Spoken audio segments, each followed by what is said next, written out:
Verdi Sambo telah resmi ditetapkan sebagai tersangka dan dipecat dari Polri buntut kematian Brigadir Joshua. Namun bukan dia satu-satunya yang kena getah. Sejauh ini sudah ada 97 personil kepolisian yang diperiksa. Dengan total 35 orang terbukti melanggar. Ada 7 yang sudah diseret dalam sidang etik, 6 diantaranya adalah pelaku obstruction of justice, 3 telah dipecat bersama 1 personil lain dengan tuduhan tidak profesional. Dan 3 selebihnya masih menunggu sidang putusan. Siapa saja mereka? Simak ulasannya dalam polemik kali ini. Cuk Putranto adalah nama pertama yang dipecat secara tidak hormat setelah Verdi Sambo.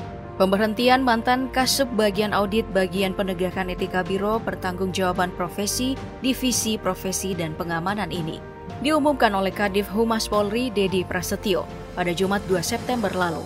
Biro Propos Polri dan telah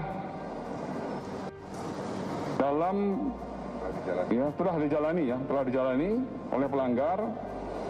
Dan yang kedua, sebagai hasil dari sidang Komisi Kode Etik Polri atau KKEP yang berlangsung selama 15 jam sehari sebelumnya atas perannya dalam menghilangkan barang bukti di kasus Duren 3. Komisaris Polisi satu ini bukan hanya dikenakan sanksi etik berupa pemecatan, tapi dijatuhkan sanksi administrasi juga berupa penempatan khusus. Selama sidang, Cuk memang mengakui keterlibatannya merusak CCTV di pos Satpam berdasarkan perintah Verdi Sambo. Dan semua itu dilakukan bersama salah satu rekannya, sesama komisaris polisi, di tim Intelijen 2 Satgas Merah Putih, Baikuni Wibowo.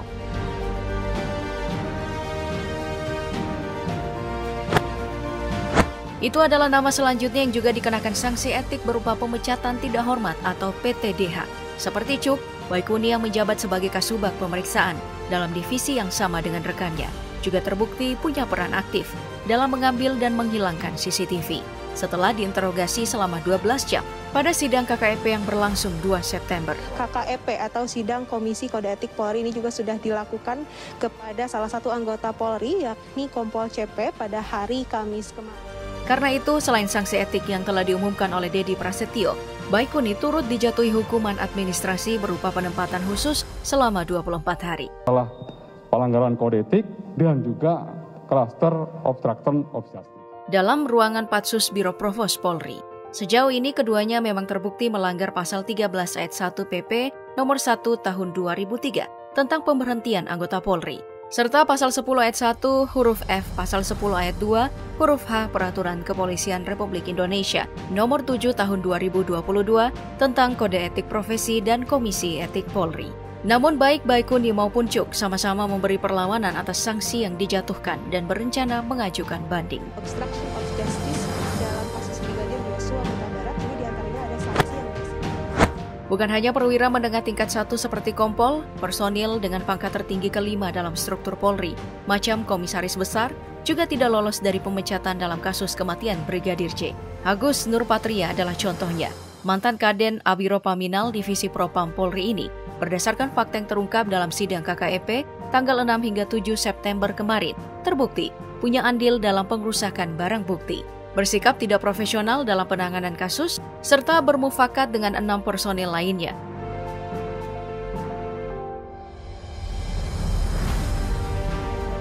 Untuk menghalangi penyelidikan soal kematian Brigadir Joshua Huta Barat. Namun meski telah diputuskan bersalah dalam pemeriksaan yang berlangsung selama 18 jam, seperti 2 rekannya yang telah dipecat lebih dulu, Agus juga berencana mengajukan banding terhadap keputusan sidang.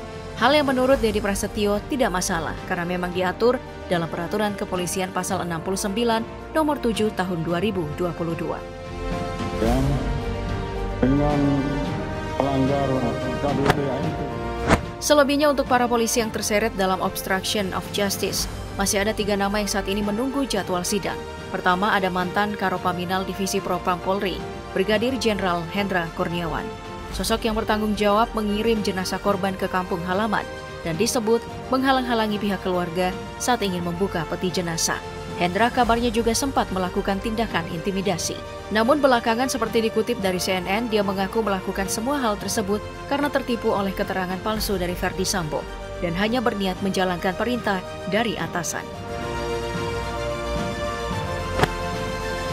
Selain Hendra Kurniawan, masih ada Wakaden B Biro Paminal Divisi Propam Polri, Ajun Komisaris Besar Polisi Arif Rahman Arifin, yang juga menunggu jadwal sidang etik terkait obstruction of justice. Dalam kasus kematian Brigadir Joshua, seperti dilansir dari Tempo, Arif adalah orang pertama yang sadar kalau keterangan Sambo cukup janggal setelah menyaksikan rekaman CCTV bersama Cuk dan Baikuni. Dia kemudian melaporkannya pada sang atasan Hendra Kurniawan, lalu mengklarifikasi hal tersebut pada yang bersangkutan. Namun bukannya mengaku, Sambo malah menyangkal dan meminta Arif menghapus rekaman yang tersimpan di laptop Baikuni.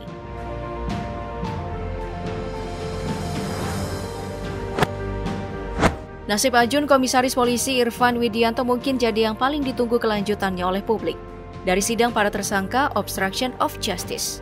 Pasalnya, meski terbukti menukar digital voice recorder CCTV di rumah dinas Verdi Sambo, mantan Kasubnit 1 Subdit 3 di Tipidum Bareskrim Polri ini adalah salah satu lulusan terbaik Akademi Polisi angkatan tahun 2010 yang pernah menerima penghargaan bergengsi Adi Makayasa.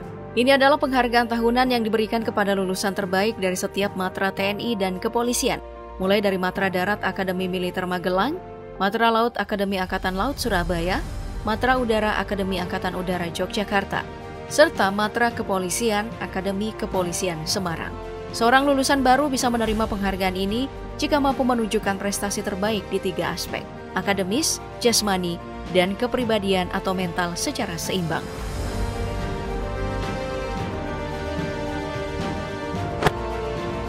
Tapi tetap saja meski menyita perhatian, Irfan Widianto masih punya peluang seperti Hendra Kurniawan dan Arif Rahman Arifin. Sebab sampai konten ini dibuat pada tanggal 10 September, belum ada jadwal sidang pasti yang diumumkan kepolisian untuk ketiganya. Jika ada yang layak disebut sial, itu adalah mantan Wadir Krimun Polda Metro Jaya, AKBP Jerry Raymond Siagian. Namanya memang tidak termasuk dalam 7 tersangka perintangan penyidikan atau obstruction of justice. Tapi di luar itu, dia tercatat punya peran besar dalam konsorsium 303, yang skema jaringannya sempat beredar di Twitter dan menggegerkan publik. Dan baru-baru ini nama Jerry kembali mencuat ke publik setelah dipecat tidak dengan hormat karena alasan profesionalitas, sebagai hasil dari sidang KKEP yang berlangsung 10 September kemarin.